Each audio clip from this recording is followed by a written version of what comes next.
Let's turn to a clip from a CNN interview on Sunday morning with Yasser Louati from the Collective Against Islamophobia in France. CNN anchors John Vose and Aisha Sissay spent several minutes grilling their guest on the role of the Muslim community in the Paris attacks. It seems to me that this was a pretty big plan. Surely someone beyond the 7 guys who have been killed over the last 48 hours would have to have known something, and that was probably within the Muslim community, but yet no one said anything. Sir, the Muslim community has nothing to do with these guys. Nothing. We cannot justify ourselves for the actions of someone who just claims to be Muslim. Our secret services knew about these guys, and again, just like during the January attacks, it turned out they were all on a blacklist somewhere, somehow on a desk. So right now we can't take responsibility for anything. Right now, what these terrorists are blaming us for is belonging to the French nation and Sure. Sorry to interrupt, Yasser, but what is the responsibility within the Muslim community to identify what is happening within their own ranks when it comes to people who are obviously training and preparing to carry out mass murder? No, sir. No. They were not from our ranks. If they were trained abroad. And what these terrorists are blaming our country for is for its failed foreign policy.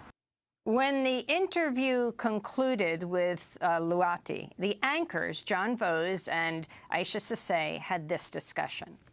I'm yet to hear, the condemnation from the Muslim community on this. But I mean, again, the point he's making is it's not our fault, but the fact of the matter is when these things happen, the finger of blame is pointed at the Muslim community, and so you have to be preemptive. It's coming from the community. You've got to take a standard. The word responsibility comes to mind. It just comes to mind. You can't shirk that. That was CNN. Glenn Greenwald, you're a Pulitzer Prize-winning journalist. Can you talk about what they said and how they treated this Muslim civil rights activist in Paris? Honestly, that interview is so despicable that it almost leaves me speechless. I think that's probably the 10th or 11th time I've heard it, and it's still actually hard to believe that any human beings, let alone people calling themselves journalists, would say any of the horrific things that they said. I mean, I know Yasser, and I mean, he's a civil rights activist in Paris. He's very smart, he's very educated, he's very savvy about the law and about politics. And so to go on and essentially accuse him of bearing responsibility for terrorist attacks because he's Muslim and the people who did it are Muslim, I mean, it's so reprehensible. There's so many lies that those journalists said, too. I was thinking about after Timothy McVeigh blew up the Oklahoma City building, if they had brought on white Christian male minister after minister and saying, he is from your ranks, what do you say? Yeah, or imagine if they did a story on the Israeli who went to the gay and lesbian pride parade in Jerusalem a couple months ago and stabbed 6 people, and then every time they had a Jewish guest on, they said, why didn't you Jews, who obviously knew about this, do anything to stop it, and why aren't you as Jews condemning this, and you bear responsibility? They would be fired before the interview was over. They also said that, no Muslims are condemning this, which is a total lie. Every leading Muslim organization in the West issued statements immediately condemning the Paris attacks like they always do in these cases. I wish they actually wouldn't do it because it bolsters the idea that they have the obligation. But the reality is that they did. So, I mean, that's just one small part is the lie that these journalists told. But, and then the other part is to say you as Muslims obviously knew about this plot and had the responsibility to stop it and yet failed to do so. All of the leading world's intelligence agencies with tens of millions of dollars and massive surveillance infrastructure had no idea about this plot, and yet they're telling Yasser Louati that he and every other Muslim in France obviously knew about it and should have stopped it and is guilty for not doing so.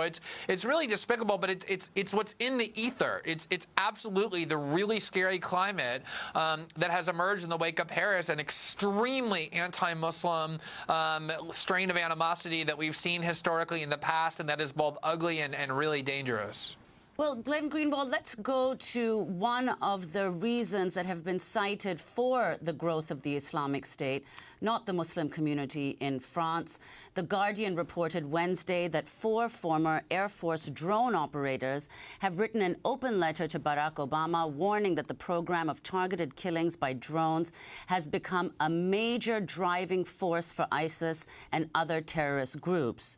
They write, quote, "The innocent civilians we were killing only fueled the feelings of hatred that ignited terrorism and groups like ISIS, while also serving as a fundamental recruitment tool similar to Guantanamo Bay."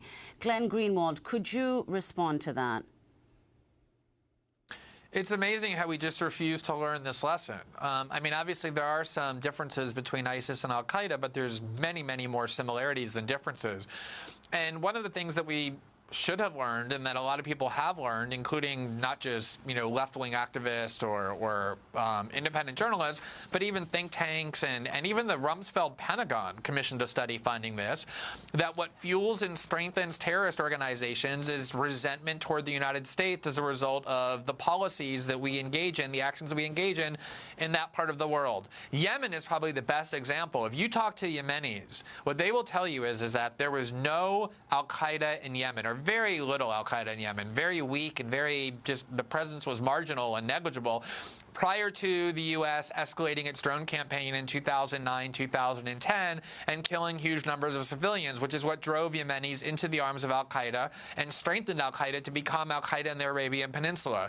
And so, of course, you will always have violent extremists. We have them in the United States, as Amy mentioned earlier, you know, people who are like Timothy McVeigh, anti-government extremists, or Christian extremists who kill abortion doctors, or white supremacists who go into a church in Charleston and shoot up people in a church for no reason other than hatred of their race. So you're always going to have violent extremists. You can't eliminate that. We're always going to have ISIS. You can't eliminate that. The question then becomes, how do you avoid giving them an infrastructure of support and fueling and strengthening the willingness of people to run into their arms? And so much of what we're doing, from dropping bombs on civilians in virtually, you know, in multiple countries in that region, to pouring weapons and money into that region that end up in the hands of ISIS, is absolutely strengthening them. And as these 4 Air Force whistleblowers said this morning, the Obama drone campaign is a major recruitment tool for ISIS, because people in that region constantly see, just like we just saw in Paris, they constantly see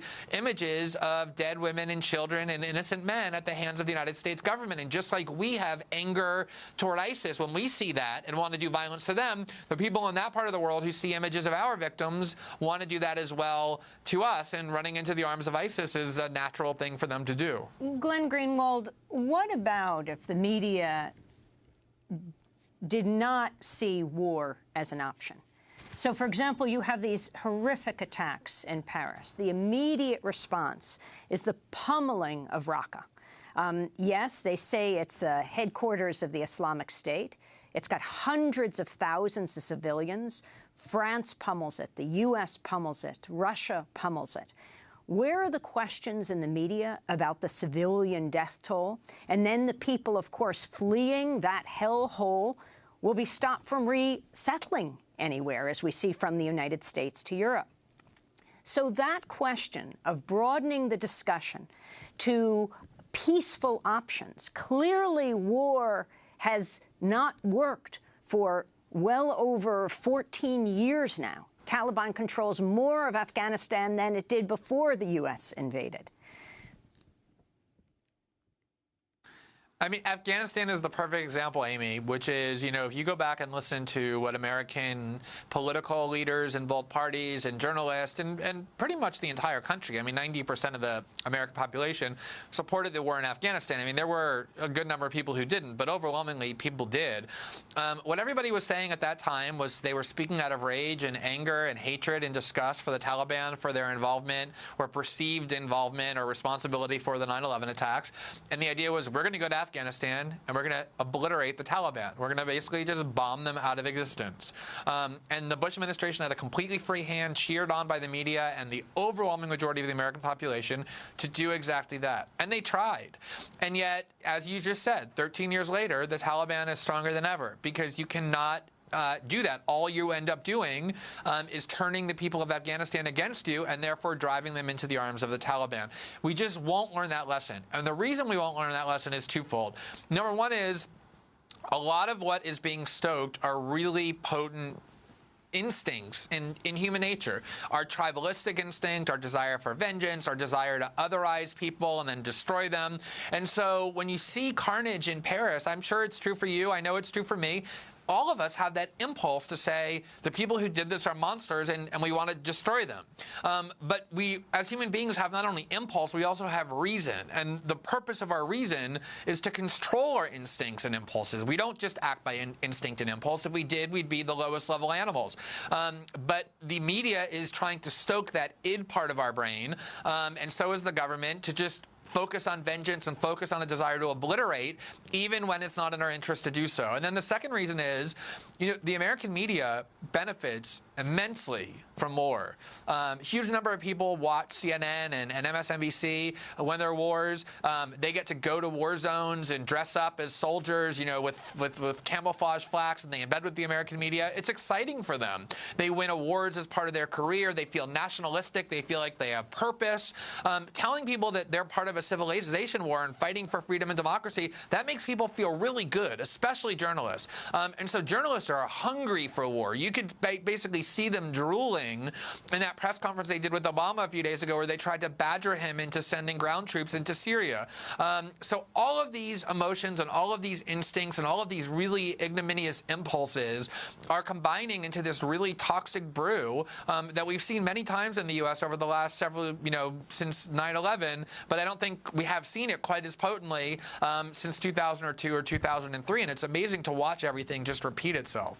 Just to clarify, on the issue of the Taliban control more of the country now than right after the U.S. invaded, when supposedly the U.S. was going to take charge and force the Taliban out. Nermeen.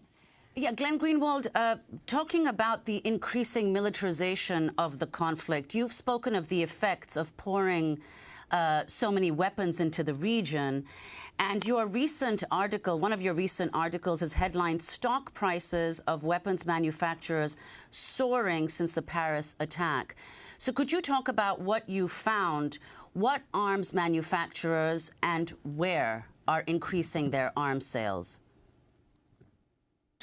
It was amazing. The Paris attacks happened on last Friday night. So the markets obviously weren't open over the weekend. They opened first thing in the morning, Monday.